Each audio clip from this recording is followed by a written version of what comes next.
დღევანდელ ხელისუფლებას უფრო მეტი მორალური უფლება გვაქვს, რომ დღეს ჩვენ გამოვაცხადოთ მობილიზაცია, შევკრათ ჩვენი ჯარი დღეს ბევრად ძლიერია, ხო? ჩვენი თავდაცვის ძალების მობილიზაცია გავაკეთოთ და დავიწყოთ, ასე ვთქვათ, ჩვენი ამ ტერიტორიების დაბრუნება და მობილიზაციით და სამხედრო, ასე ვთქვათ, მასშტაბური სამხედრო ოპერაციებით დავიწყოთ ეს ყველაფერი. ჩვენ ეს მართლები ვართ, მორალური უფლება გვაქვს, მაგრამ უყურეთ რა არის რეალობა.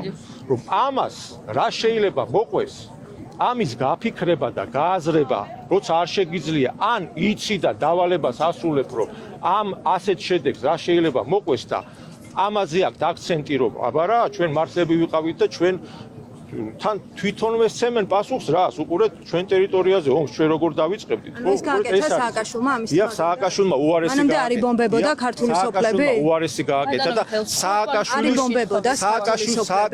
სააკაშვილს ციტირებ.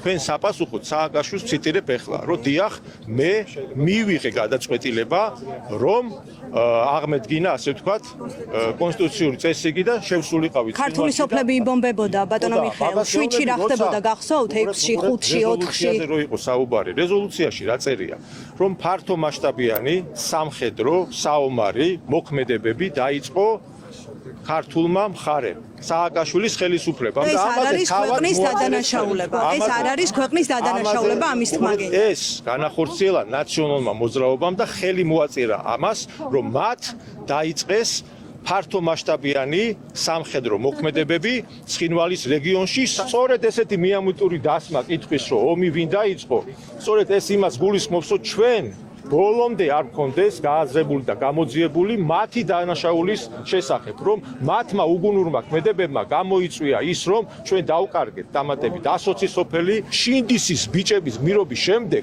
ეს უსირცხვილო, ეს ნაძირლები დაუთბა მტერს, ამათი გაგებით მტერს მიყიდა ობიექტები, გააწევრიანა მსოფლიო სავაჭრო ორგანიზაციაში, კულტურული, ასე ვთქვათ, მუშაკები გააგზავნა და ამღერა მოსკოვში. ეს ადამიანები ამას აკეთებდნენ და მეტი რაღა პასუხი ჭირდება საზოგადოებას.